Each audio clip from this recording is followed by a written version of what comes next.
हे guys, अस्सलाम वालेकुम, welcome back to my channel. I hope कि आप लोग सब ठीक ठाक होंगे और अपने घर पे होंगे सही सलामत। आज मैं ये वीडियो बना रही हूँ। ये वीडियो एक्चुअली एक दूसरे वीडियो का इंट्रो है, जस्ट छोटा सा। वो वीडियो आपको आगे जाके मिलेगा देखने को। इस वीडियो में मैं बेसिकली इस बारे में बात करूंगी कि 24 अप्रैल को क्या हुआ था हमारे साथ। 24 अप्रैल को मेरे पापा की डेथ हो गई थी due to covid and not only covid, there were other big reasons जिसकी वजह से उनकी डेथ हुई थी। बहुत सारे दूसरे बड़े रीजंस थे उनकी डेथ के पीछे। बड़े रीजंस इन द सेंस कुछ बहुत ऐसा बड़ा नहीं, बट ऑब्वियसली हमारे लाइफ में वो चीज बहुत बड़ी बात है। और ये वीडियो में मैं बस अपना मोटिव बताने के लिए आई हूँ। मेरा मोटिव बस यही है कि दुनिया को पता चले कि हमारे साथ क्या हुआ है।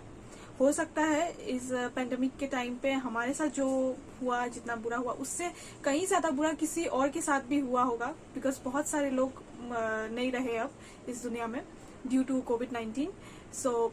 फिर भी मेरे साथ जो हुआ मैं वो आपके साथ शेयर कर रही हूँ। And I want you guys to know about what happened to us. Plus मैं एक तरह से आपको अवेयर करना चाहती हूँ। जैसे आप मेरा वीडियो देखोगे आपको पता चलेगा हमारे साथ क्या हुआ, कैसे हुआ, क्यों हुआ, कहाँ पे हुआ, किन की वजह से हुआ, किसने किया।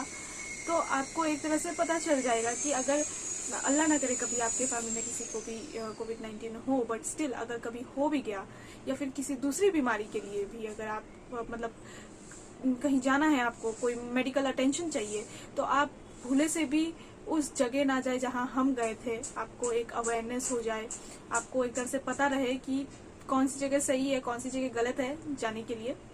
सो दैट्स इट। बस ये बताना है, सबको पता चलना चाहिए और दूसरी बात सब में अवेयरनेस होनी चाहिए। इस वजह से मैं बना रही हूँ और एक तरह से मैं अपना जो पेन है वो आप लोगों के साथ शेयर भी कर रही हूँ। अभी मेरे पापा को गए हुए 6 मंथ्स होने वाले हैं। आज शायद से 6 या 7 अक्टूबर है। आगे जो वीडियो आप देखेंगे वो मेरे पापा के डेथ के 3 मंथ कंप्लीट नहीं हुए थे, होने वाले थे, उस टाइम का वीडियो है। और उस टाइम पे मैं बहुत ज़्यादा मेंटली डिस्टर्ब थी। अभी भी मैं फिजिकली पूरी तरह से फिट नहीं हूँ। इंशाल्लाह हो जाऊंगी कुछ टाइम में। बट आगे जो वीडियो आप देखने वाले हैं उसमें मैं बहुत ही ज़्यादा डिस्टर्ब हूँ, फिजिकली भी मेंटली भी। सो आई होप कि आपको मतलब आप आगे देखोगे और आपको पता चलेगा क्या हुआ क्या नहीं हुआ, और आपके अंदर भी अवेयरनेस रहेगी। So that's it, let's move on to the video. Hey guys, अस्सलाम वालेकुम, welcome back to my channel. I hope कि आप लोग सब ठीक ठाक होंगे और अपने घर पे होंगे और सेफ होंगे। एज यू ऑल नो, जितने भी सब्सक्राइबर हैं मैंने उनको पता होगा कि मैं काफ़ी दिनों से कुछ भी पोस्ट नहीं कर रही हूँ यूट्यूब पे, और ऑलमोस्ट 3 मंथ्स हो चुके हैं कि मैंने कुछ भी पोस्ट नहीं किया है। एक्चुअली द रीज़न आपने थंबनेल में देख ही लिया होगा ऑलरेडी कि क्यों मैं ये वीडियो बना रही हूँ। और मैं जो भी हुआ हमारे साथ, मेरे साथ और मेरी फैमिली के साथ और मेरे पापा के साथ, वो मैं शेयर करने के लिए ये वीडियो बना रही हूँ। एक्चुअली मैं इसलिए नहीं पोस्ट कर रही थी क्योंकि मेरी तबीयत बहुत ज़्यादा ख़राब थी ये कुछ दिनों से। ये 3 मंथ्स के दौरान बहुत ज़्यादा ख़राब थी मेरी तबीयत। और क्या हुआ था मैं वो आपको स्टार्टिंग से बताती हूँ। मतलब 24 को मेरे पापा की डेथ हो गई थी, 24 अप्रैल को। और ये 24 अप्रैल से पहले की बात है, कुछ 3 दिन पहले की बात है, 3-4 दिन पहले की बात है कि मेरे पापा उस टाइम पे रमज़ान चल रहा था। सो हम लोग सब रोज़ा रख रहे थे। और उसके बाद मेरे पापा बाहर मार्केट गए थे, मास्क वगैरह लगा के गए थे कोविड। लेकिन ऑब्वियसली मार्केट जाना ही पड़ता है, कितना भी आप बच के चलो फिर भी आपको मार्केट जाना ही पड़ता है कुछ चीज़ें खरीदने के लिए, जैसे कि मेडिसिन या फिर कोई भी घर की चीज़ें खरीदने के लिए। तो मेरे पापा मास्क लगा के ही गए थे और हमेशा ही लगाते थे। वो गए थे और मार्केट से वापस आए थे, और उसके बाद से उन्हें थोड़ा सा कफ हो रहा था और बिल्कुल माइल्ड और हल्का सा फीवर आ रहा था। तो हम लोगों ने फिर देखा और उसके बाद उनको पैरासीटामोल खिला दिया था। तो उसके बाद नहीं ठीक हो रहा था, तो उसके नेक्स्ट डे ही हम लोग डॉक्टर के पास गए थे। और डॉक्टर के पास जाने के बाद मतलब चेंबर में गए थे डॉक्टर के, तो डॉक्टर ने कहा कि ठीक है, कोई नहीं, आप ये मेडिसिन ले लो। उन्होंने एंटीबायोटिक्स दिए थे और पैरासीटामोल दिया था। और उसके बाद कहा था कि आप ये खा लो और 3 दिन खाओ और ये ठीक हो जाएगा, और अगर नहीं ठीक हुआ उसके बाद कोविड टेस्ट करेंगे आपका। तो हम लोगों ने सोचा कि ठीक है चलो खा लेते हैं। और मेरे पापा को आया था, उसके बाद मुझे और मेरी मम्मी को भी आ रहा था। सो मैं आपको पहले बता देती हूँ कि हम लोग कहाँ के रहने वाले हैं। मैं एक्चुअली कोलकाता की हूँ, लेकिन मेरे पापा की जो जॉब थी वो असम में थी, न्यू बंगाईगांव में। न्यू बंगाईगांव एक जगह का नाम है, वहाँ पे मेरे पापा की जॉब थी, तो इसलिए हम लोग वहाँ रहते थे। और ये जो वीडियो बना रही हूँ मैं ये चीज़ आप लोगों को बताना चाहती हूँ कि हम लोगों के साथ क्या हुआ, और मैं चाहती हूँ कि जो हमारे साथ हुआ है वो किसी और के साथ ना हो, या फिर मतलब किसी और को वो सारी चीज़ें फेस ना करनी पड़े। और स्पेशली जो मेरे साथ हुआ वो सब कुछ किसी भी लड़की को फेस ना करना पड़े, इसलिए मैं चाहती हूँ कि आप लोगों को पता चले और ज़्यादा से ज़्यादा लोगों को पता चले। तो इसलिए मैं ये वीडियो बना रही हूँ। तो उसके बाद क्या हुआ कि वो मेडिसिन ले आए, और उसके बाद मैं, मेरी मम्मी और मेरे पापा तीनों ही हम वो मेडिसिन ले रहे थे। तो मेरी मम्मी और हमारा फीवर वगैरह सब ठीक हो गया, कफ भी ठीक हो गया। हमारा कफ था नहीं, वैसे पापा को ही था। तो उसके बाद हम लोगों ने सोचा कि चलो ठीक है, हमारा तो ठीक हो गया। हमारा दूसरे दिन ही ठीक हो गया था, डॉक्टर ने कहा था कि 3 दिन के बाद आने के लिए। हमारा दूसरे दिन ही ठीक हो गया था। तो मेरे पापा का दूसरे दिन तक ठीक नहीं हुआ, और 3rd डे में मेरे पापा को बहुत ज़्यादा फीवर आने लगा। उनका फीवर जो था 104 था, और कफ दिन के टाइम पे तो इतना नहीं होता, लेकिन जैसे जैसे शाम हो रही थी तो बहुत ज़्यादा कफ होने लगा था उनको, यानी कि 23 अप्रैल की बात कर रही हूँ। तो उसके बाद क्या हुआ कि शाम तक बहुत ज़्यादा फीवर आ गया था, शाम नहीं रात तक, मतलब 9-10 बजे तक बहुत ज़्यादा फीवर आ गया था। और उसके बाद हम लोग डॉक्टर को कॉल कर रहे थे और भी लोगों को कॉल कर रहे थे, पर कोई भी कॉल नहीं उठा रहा था। तो क्योंकि ऑब्वियसली 10 बज गए थे, 10 से ज़्यादा ही हो गया था टाइम, तो उस टाइम पे लोग कॉल नहीं उठाते, आई अंडरस्टैंड। तो कॉल उनको किसी ने भी नहीं उठाया, और मेरे पापा को बहुत ज़्यादा फीवर हो गया था और बहुत ज़्यादा कफिंग हो रही थी, और बिल्कुल भी वो चल नहीं पा रहे थे। और उसके बाद हम लोगों ने सोचा कि कल सुबह जल्दी से अभी कोई भी, मतलब जो न्यू बंगाईगांव जगह है वो एक छोटा सा टाउन है, तो वहाँ पे हर चीज़ बहुत जल्दी बंद हो जाता है और खुलता नहीं। तो हम लोगों को लगा कि 3 दिन तो बोला था, 3 दिन अभी हुआ ही है, तो कल ले चलेंगे डॉक्टर के पास। और हम लोगों ने कभी भी ये नहीं सोचा था कि कोविड होगा, क्योंकि मैं और मेरी मम्मी ऑलरेडी ठीक हो रहे थे, ठीक हो ही चुके थे, हमें फीवर या ऐसा कुछ भी नहीं था उस टाइम पे। तो इसलिए हम लोगों ने सोचा कि ये भी पापा का भी ठीक हो जाएगा। तो बहुत ज़्यादा प्रॉब्लम हो रहा था मेरे पापा को, वो लेट ही नहीं पा रहे थे, तो पूरी रात वो नहीं सो पाए थे और उनको बहुत ज़्यादा तकलीफ हुई थी। नेक्स्ट डे सुबह सुबह हम लोग लेके गए पापा को डॉक्टर के पास। तो डॉक्टर ने बोला कि इनका ऑक्सीजन कम हो रहा है, आप जल्दी से इनको ले जाइए, हॉस्पिटल ले जाइए, क्योंकि लगता है इनको कोविड है, ऐसे कहा डॉक्टर ने। हम लोग तो बहुत ही ज़्यादा डर गए। तो उसके बाद पापा को जब जो डॉक्टर का चेम्बर था वहाँ पे ही ऑक्सीजन था, तो उन्होंने ऑक्सीजन उस टाइम के लिए फॉर द टाइम नहीं लगा दिया था, और तब तक हमारी गाड़ी आ रही थी, तो तब तक के लिए लगा दिया था। तब मेरे पापा का ऑक्सीजन ऑलमोस्ट 30 हो गया था, और 30 हो जाने के बाद जब ऑक्सीजन लगाया मेरे पापा को, तो उस टाइम पे 51 हो गया था मेरे पापा का ऑक्सीजन। तो उसके बाद फिर 5 मिनट की दूरी पे ही हॉस्पिटल था, तो हम वहाँ लेके गए मेरे पापा को।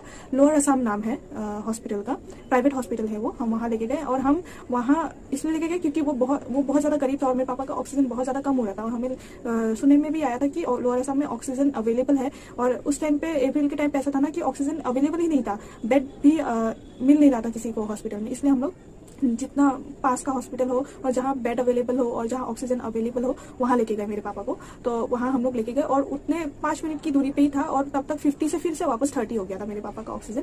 क्योंकि जब हॉस्पिटल गए तो वहाँ पे मेरे पापा को जल्दी से पहले ऑक्सीजन दिया गया, तो वहाँ पे चेक किया तो 30 के अराउंड था, 31 ऐसा था। और उसके बाद मेरे पापा का और मेरी मम्मी का, तीनों का कोविड टेस्ट हुआ, और तीनों का कोविड पॉजिटिव आया था। मेरे पापा की हालत बहुत ज़्यादा ख़राब थी, तो इसलिए मतलब, और मेरी मम्मी और मैं जो थे वो ठीक ही थे। तो फिर उसके बाद उन लोगों ने कहा कि कोविड हो गया है, सो उन्होंने इमरजेंसी वार्ड में हमें डाल दिया। मैं, मेरे पापा, मेरी मम्मी, हम तीनों एक ही रूम में थे, और हमारा एसिम्टोमेटिक आया था। उन्होंने कहा कि हमारा एसिम्टोमेटिक। फिर उसके बाद क्या हुआ कि जब मेरे पापा को इमरजेंसी वार्ड में डाला, उस इमरजेंसी वार्ड में कोई भी नहीं था, एक भी पेशेंट नहीं था। और उसके बाद इमरजेंसी वार्ड में जैसे इक्विपमेंट्स होने चाहिए, वेंटिलेटर होना चाहिए कोविड वार्ड के लिए, वैसा कुछ भी नहीं था। और हमें सुनने में आया था कि उस हॉस्पिटल में वेंटिलेटर्स है, इसलिए और भी ज़्यादा हम लोग उस हॉस्पिटल में गए थे, क्योंकि पास में था, वेंटिलेटर भी है और ऑक्सीजन भी अवेलेबल है, तो पापा को बचाया जा सकता है, ये सोच के मैं और मेरी मम्मी वहाँ लेके गए थे मेरे पापा को। तो उसके बाद क्या हुआ कि मेरे पापा को वहाँ पे ऑक्सीजन दिया, और सिर्फ ऑक्सीजन ही दिया, और वहाँ पे कोई इक्विपमेंट नहीं था, सिर्फ एक बेड था और मेरे पापा को ऑक्सीजन लगा हुआ था। तो फिर एक नर्स आई, 2 नर्स आई, एक ने मेरे पापा को पैरासीटामोल दिया। मैं और मेरी मम्मी वहाँ पास में ही बैठे हुए थे, मेरे पापा को देख रहे थे, और उन्होंने पैरासीटामोल दिया, उनको इंजेक्शन दिया था। तो मैंने पूछा तो उन्होंने कहा कि पैरासीटामॉल है, तो मैंने बोला ठीक है। तो जैसे ही दिया तो मेरे पापा को बहुत ज़्यादा पसीना होने लगा, तो मुझे लगा कि चलो ठीक है, बुखार उतर रहा है, अगर अच्छी बात है, शायद पापा रिकवर कर रहे हैं। फिर उसके बाद क्या हुआ कि उन्होंने जब जैसे ही इंजेक्शन दिया उसके थोड़े टाइम के बाद फिर से वो आई, और मेरे पापा का ऑक्सीजन 30 से फिर से 49 48 ऐसे हो रहा था, और वो बढ़ रहा था। तो और मेरे पापा बैठे हुए थे और वो बैठ के ऑक्सीजन ले रहे थे, क्योंकि वो कह रहे थे कि मैं ठीक हो जाऊंगा, ऐसे वो कह रहे थे। और उसके बाद एक नर्स आई और उन्होंने मतलब वो आके मेरे पापा को उन्होंने कहा कि वो सलाइन देंगे और उसमें मेडिसिन देंगे। तो उन्होंने कहा कि वो सलाइन देंगे मेरे पापा को, उसमें मेडिसिन देंगे। तो हम लोगों ने सोचा कि हम लोगों ने कुछ नहीं कहा, मैंने सोचा ठीक है। फिर उसके बाद वो लेके आए और उसमें उन्होंने लगा दिया सलाइन, और नीडल डालने के टाइम पे उन्होंने कम से कम 3-4 जगह नीडल को घुसाया। मतलब उन नर्स को इतना भी करना नहीं आता, मतलब एक पेशेंट के हाथ में नीडल कैसे डालते हैं वो भी नहीं आता उनको।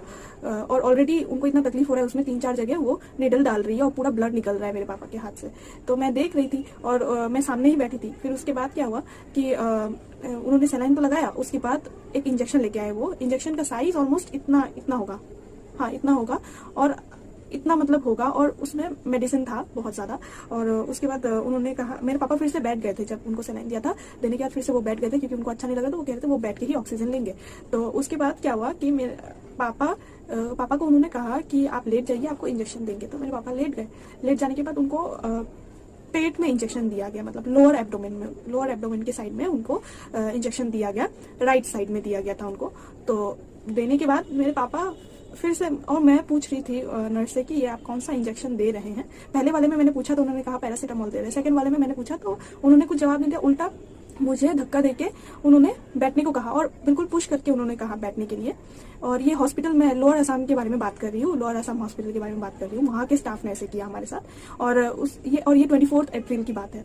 तो जब उन्होंने बिल्कुल अचानक से मुझे पुश कर दिया और कहा कि तुम यहाँ बैठ जाओ, और मतलब बार बार आके पूछने के लिए मना किया मुझे। और मैं तो पूछूंगी ही, ऑब्वियसली मैं डॉटर हूँ उनकी, और मैं सामने बैठी हुई हूँ, तो और उनको इतना तकलीफ हो रहा है, मैं देख रही हूँ कि सलाइन देना भी नहीं आता उनको, नीडल डालना भी नहीं आता। तो इसलिए मैंने पूछा उनसे, और मैं भी एक एलाइड मेडिकल साइंस की स्टूडेंट हूँ, इसलिए मैंने पूछा था उनसे। तो उन्होंने कुछ नहीं कहा। उसके बाद इंजेक्शन दे दिया मेरे पापा को, लोअर एब्डोमेन राइट साइड में दिया था, ठीक है। तो देने के बाद मेरे पापा फिर से बैठ गए थे, और बैठ जाने के बाद वो मतलब ऑलमोस्ट 30 सेकंड के बाद वो कह रहे थे कि मतलब वो बहुत ज़्यादा हाफने लग रहे थे, बहुत ज़्यादा हाफ रहे थे, और बहुत स्कैरी था वो, कि उनको मतलब सांस नहीं आ रही थी, बहुत ज़्यादा हाफ रहे थे। फिर और वो बैठे हुए थे, फिर पता नहीं क्या हुआ और वो लेट गए। लेट जाने के बाद एक हाथ से मेरी मम्मी को बुलाया, मैं भी वही बैठी थी, फिर मैं भी गई, और जाने के बाद पैर उन्होंने मोड़ लिया था बिल्कुल। तो मुझे लगा कि पापा को कुछ हो रहा है, तो मैं बाहर निकली, और मैं उस हॉस्पिटल, मैंने कहा कि वो इमरजेंसी वार्ड में कोई भी नहीं था, 2 नर्स थी और कोई पेशेंट नहीं था, कोई इक्विपमेंट नहीं था। तो मैं बाहर गई, और बाहर जाके मैं चिल्ला रही थी कि कोई डॉक्टर को बुलाओ, मेरे पापा को कुछ हो रहा है, मेरे पापा को प्लीज कोई डॉक्टर को बुलाओ। तो मैं बहुत देर तक चिल्ला रही थी, कोई नहीं आया। फिर उसके 2 नर्स आई, एक तो गेट के बाहर ही खड़ी थी और एक अंदर आई। आने के बाद मैं अंदर घुस के देखती हूँ कि मेरे पापा के मुंह से ब्लीडिंग हो रही है बहुत ज्यादा, ये साइड से ब्लीडिंग हो रही है, और मेरी मम्मी रो रही है बैठ के। पापा तो उस टाइम में सांस ले रहे हैं, लेकिन बहुत ज्यादा मुंह से ब्लीडिंग हो रही है। और तभी वो नर्स, उसने कॉटन लाके दिया, मेरी मम्मी को कहा कि इसे पोंछ दीजिए, और कह रहे हैं कि ये नहीं रह, मतलब वो दोनों नर्स आपस में बात कर रहे हैं कि नहीं रहेंगे, ये नहीं रहेंगे, इंजेक्शन दे दिया है, इंजेक्शन देने के बाद से ऐसे कह रहे हैं। हाँ, फिर मैं मतलब मेरे पापा को देख रही हूँ, और मैं उस टाइम पे कह रही हूँ कि मेरे प्यारे पापा, आप मेरी तरफ देखो, सांस लो। मेरे पापा नहीं देख रहे थे उस टाइम पे। और उसके बाद मतलब मेरे पापा ने हाथ पैर मोड़ लिया था, फिर उसके बाद अचानक से सांस लेना बंद कर दिया मेरे पापा ने। तो मैं बहुत ज्यादा डर गई थी, और उस टाइम पे मतलब मुझे कुछ समझ में नहीं आ रहा था, क्या करूँ क्या नहीं करूँ। CPR देना था, लेकिन मतलब मेरे पापा के साथ सब कुछ हो रहा था, तो ऑब्वियसली मैं बहुत ज्यादा पैनिक हो गई थी। तो मेरे दिमाग में कुछ भी नहीं आ रहा था। मैं बस उस टाइम पे अल्लाह को याद कर रही थी कि काश मेरे पापा प्लीज ठीक हो जाए, कैसे भी ठीक हो जाए इस बार के लिए, प्लीज कैसे भी ठीक हो जाए, बस यही प्रे कर रही थी। ऑब्वियसली मुझे कुछ नहीं समझ में आ रहा था। और फिर मैंने देखा कि मेरे पापा सांस नहीं ले रहे, और मेरे आंखों के सामने ही सांस नहीं ले रहे, और पापा का हार्ट बीट मैंने चेक किया, हार्ट बीट नहीं था। फिर एक ऑक्सीमीटर लेके आए वो लोग, और ऑक्सीमीटर लगा के देखा तो उनका पल्स नहीं था। तो उन्होंने कहा कि आपके पापा नहीं है, और मतलब पल्स भी नहीं है। तो मैं मतलब बहुत ज्यादा शॉक हो गई, मुझे मतलब विश्वास नहीं हो रहा था। और मेरी मम्मी भी रो रही थी बहुत ज़्यादा। तो ये हमारे आंखों के सामने हुआ। उस नर्स ने एक बार, मतलब मैं समझ सकती हूँ, मैं उनकी बेटी हूँ तो मुझे बहुत ज़्यादा घबराहट हो रही थी, मैं पैनिक कर रही थी, मुझे समझ में नहीं आ रहा था मैं क्या करूँ। बट आप हॉस्पिटल स्टाफ हो, आप नर्स हो, आपको इतनी CPR देना चाहिए था, आपने CPR तक नहीं दिया, रिवाइव करने की कोशिश नहीं की मेरे पापा को। और उसके बाद एक तो ये किया, और अगर मेरे पापा का ऑक्सीजन इतना कम हो रहा था तो आपने क्यों नहीं उनको वेंटिलेटर पे डाला, जबकि आपके हॉस्पिटल में वेंटिलेटर है। और मैंने पूछा एक नर्स से कि आपके यहाँ पे वेंटिलेटर, उन्होंने कहा कि नहीं हमारे यहाँ नहीं है। पर मैंने सुना था ऑलरेडी, और मेरी एक फ्रेंड है, मैं नाम नहीं लूंगी उसका, पर उसकी मम्मी एक बार एडमिट थी उस हॉस्पिटल में, तो उसे वेंटिलेटर लगाया गया था। और भी बहुत सारे लोग हैं जो मुझे कह रहे थे कि उस हॉस्पिटल में वेंटिलेटर है, तो तुम्हारे डैड को क्यों नहीं वेंटिलेटर पे डाला गया। तो उस टाइम में मेरे पापा एक तो मेरे पापा नहीं रहे उस टाइम में, मेरी आंखों के सामने दम तोड़ दिए, और मेरी मम्मी भी थी। और उसके बाद उन लोगों ने क्या किया कि मेरे पापा रूम नंबर 17 में थे, और मुझे और मेरी मम्मी को बगल वाले रूम नंबर 16 में उन्होंने बंद कर दिया, बाहर से लॉक कर दिया। मुझे और मेरी मम्मी को, हम बैठ के रो रहे थे, और मुझे लग रहा था कि शायद पापा है और वो लोग ट्रीटमेंट कर रहे हैं मेरे पापा की। तो इसलिए मतलब मैं उस टाइम में बैठ के, मैं उस टाइम तक नहीं रो रही थी, मुझे लग रहा था कि नहीं पापा है। और उसके बाद मुझे अचानक से लग रहा था कि पता नहीं पापा कहाँ गए, क्या कर रहे हैं ये लोग मेरे पापा के साथ। तो मेरी मम्मी और मैं गेट जोर जोर से नॉक करने लगे, तो और बोलने लगे कि मैं बोल रही थी कि दरवाजा खोलो, मुझे मेरे पापा से मिलना है। तो एक नर्स आई, उसमें बहुत देर के बाद एक नर्स आई, उस टाइम पे इमीडिएटली कोई नहीं आया, और एक नर्स आई। नर्स आने के बाद उसने दरवाजा खोला, और एक डॉक्टर था, आई डोंट नो उसका नाम क्या है उस डॉक्टर का, और उसने कहा कि आप लोग की वजह से ये मर गए, आप लोग ही मार दिए हो, और पता नहीं क्या क्या बोलने लगे अचानक से, और बोले कि वो तो नहीं रहे, अब आप क्या कर सकते हैं, ऐसे चिल्लाने से क्या होगा, ऐसे हमें बोल रहे थे। और मैं और मेरी मम्मी को कुछ भी समझ में नहीं आ रहा था, मेरे पापा वहाँ पे लेटे हुए थे और कुछ बोल भी नहीं रहे थे। और उसके बाद वो नर्स आई, और उसके बाद फिर से हम दोनों को कहा कि अंदर घुसो, और फिर बाहर से लॉक कर दिया हमें लॉक कर देने के बाद मेरे पापा वैसे ही लेटे हुए थे, और सब लोग कॉल कर रहे थे उस टाइम तक। उस टाइम जब मेरे पापा इंतकाल हुए, तब उस टाइम हो रहा था 2:30 या फिर 2:45, इस दोनों टाइम के बीच में इंतकाल हुए। और मुझे और मेरी मम्मी को उस टाइम से लेके रात के 10:30 बजे तक उन्होंने उसी रूम में लॉक रखा, हमें दरवाजा बिल्कुल भी नहीं खोला। एक बार ही खोला, 2 बार ही खोला उन्होंने। एक बार मेरे पापा कहा कि तुम्हारे पापा नहीं रहे, वो भी सीधा 8 बजे को खोला है उन्होंने दरवाजा, 8 बजे के आसपास, और कहा कि तुम्हारे पापा नहीं रहे और तुम आओ और उनकी जो वॉच है उसको उतार लो। तो वॉच उतारने के लिए बुलाया मुझे, और देखने के लिए बुलाया, और मेरी मम्मी भी गई मेरे साथ। मैंने वॉच उतारा, मेरी मम्मी वही खड़े होके रो रही थी, और मैं भी, मुझे समझ में नहीं आ रहा था मैं क्या करूँ। फिर उसके बाद मैंने वॉच उतारा, और उसके बाद फिर से हमें कहा कि तुम रूम में जाओ और तुम्हारी मम्मी को लेके जाओ, और फिर से उन्होंने रूम लॉक कर दिया। फिर 9 बजे के आसपास उन्होंने कहा कि तुम लोग आओ, नहीं सिर्फ मुझे कहा कि तुम्हारी मम्मी को अंदर रहने दो, तुम आओ, बॉडी बैग लेना है तुम्हारे पापा के लिए। तो मैं निकली, और मेरी मम्मी को अंदर लॉक ही रहने दिया उन लोगों ने, उनको नहीं निकलने दिया। और उसके बाद मैं गई नीचे बॉडी बैग लेने के लिए, नर्स के साथ पैसे दिए और बॉडी बैग लेके फिर से उन्होंने हमें लॉक कर दिया घर के उस रूम के अंदर। लॉक करने के बाद और सारा कुछ काम हो रहा था मेरे पापा को दफनाने वगैरह का। मेरे पापा उधर, हमारी कोई फैमिली नहीं है, सो मेरे पापा को मेरे पापा के ऑफिस के जो भी स्टाफ है उन लोगों ने ही दफनाया। तो वो सबका काम चल रहा था। फिर अचानक से वो लोग कहते हैं 10:30 को कि आप लोग यहाँ से निकल जाओ, बॉडी भी लेके जा रहे हैं, एक रूम है नीचे, वहां पे रख देंगे, और आप लोग भी इस रूम से निकल जाओ, निकल के बाहर बैठो। तो फिर मैं मेरे पापा को लेके जा रहे थे आगे आगे, और स्टार्टिंग में जब उन्होंने कहा कि आप लोग यहाँ से चले जाओ, तब मेरे पापा को उठाने वाला भी कोई नहीं था, और कोई आ भी नहीं रहा था उठाने के लिए कि मेरे पापा को लेके जाके उस रूम तक पहुंचाए। उस टाइम पे मैं हेल्पलेस थी इतना, मैं ही कह रही थी कि कोई बात नहीं, अगर कोई नहीं मिल रहा मेरे पापा को उठाने के लिए तो मैं ही उठा लूंगी मेरे पापा को। उसके बाद फिर बहुत देर वेट करने के बाद दो लोग आए, और उसके बाद वो लोग उठाए मेरे पापा को, और मेरे पापा बॉडी बैग के अंदर थे, और उसके बाद मेरे पापा को लेके जा रहे थे, और मेरी मम्मी पीछे पीछे जा रहे थे उनके, और पीछे पीछे जा रहे थे। मेरे पापा को उस रूम में रख दिए, और हमें कहा कि आप लोग बाहर जाके बैठो, बाहर यानी कि उस रूम के बाहर नहीं, या फिर बिल्डिंग के नीचे नहीं, सीधा हॉस्पिटल के बाहर। 10:30 बजे रात को उन्होंने मुझे और मेरी मम्मी को वहां बिठा दिया।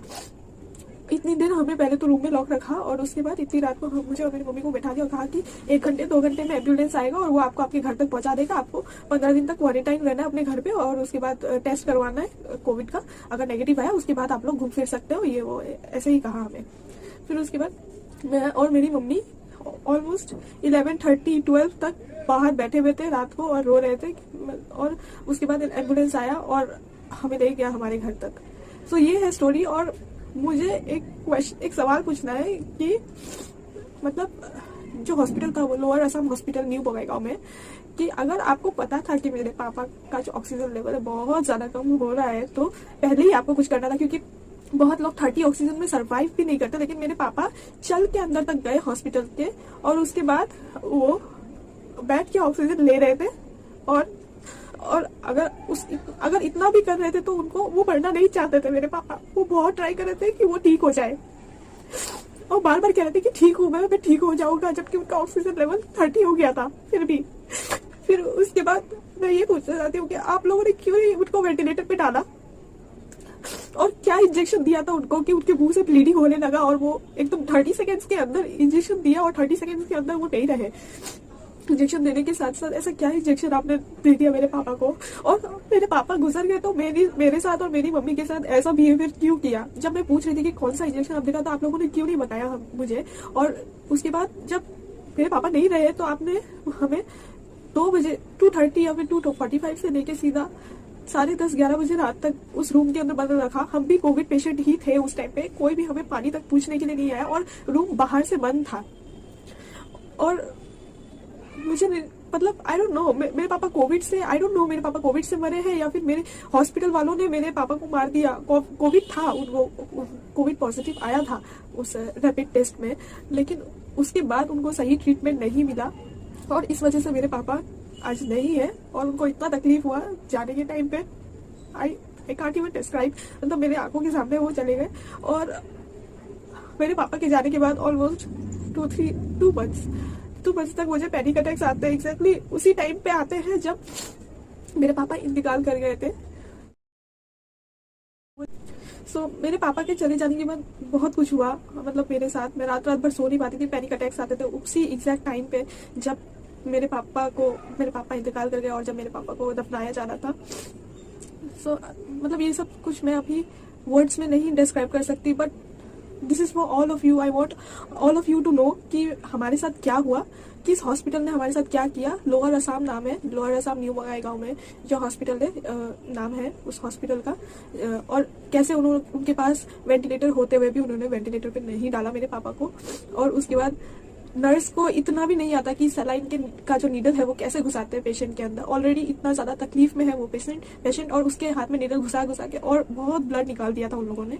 उसके बाद जब मेरे पापा मतलब सांस नहीं ले पा रहे थे, मुंह से ब्लीडिंग हो रहा था और जो भी हो रहा था, एटलीस्ट उनको एक बार CPR तो देना चाहिए था ना, और वो भी CPR भी नहीं दिया। और उसके बाद मेरी मम्मी और मेरे साथ जो भी किया, I just want to know कि क्यों उन लोगों ने ऐसे किया। मेरे पापा का जो OPD बुक है वो मेरे पास है, उसका स्क्रीनशॉट मैं आपको लगा दूंगी। OPD बुक या फिर डेथ सर्टिफिकेट है, उसमें नीचे लिखा हुआ है डॉक्टर का नाम RK दास लिखा हुआ है, जो कि शायद ये उस डॉक्टर का है जिसने मेरे पापा का कोविड टेस्ट किया था। और कोविड टेस्ट करने के बाद कोई भी डॉक्टर मेरे पापा का इलाज करने के लिए नहीं आया, सिर्फ 2 नर्स थी, उन दोनों ने ही इंजेक्शन दिया, उन दोनों ने ही चेक किया, कोई भी डॉक्टर नहीं आया। यहाँ तक कि जब मेरे पापा का जो सांस है वो कम हो रहा था, तब मैं बाहर जाके चिल्ला रही थी कि कोई डॉक्टर को बुलाओ, कोई भी डॉक्टर को बुलाओ, मेरे पापा को कुछ हो रहा है। कोई डॉक्टर नहीं आया उस टाइम पे। अभी मुझे नहीं पता मैं क्या करूं, और मैं अपने पापा को कहाँ से वापस लाऊं, क्योंकि पापा तो ऑब्वियसली वापस नहीं आएंगे। और उनके गलत ट्रीटमेंट या फिर जो भी कहे उनकी गलती की वजह से मेरे पापा आज मेरे पास नहीं है।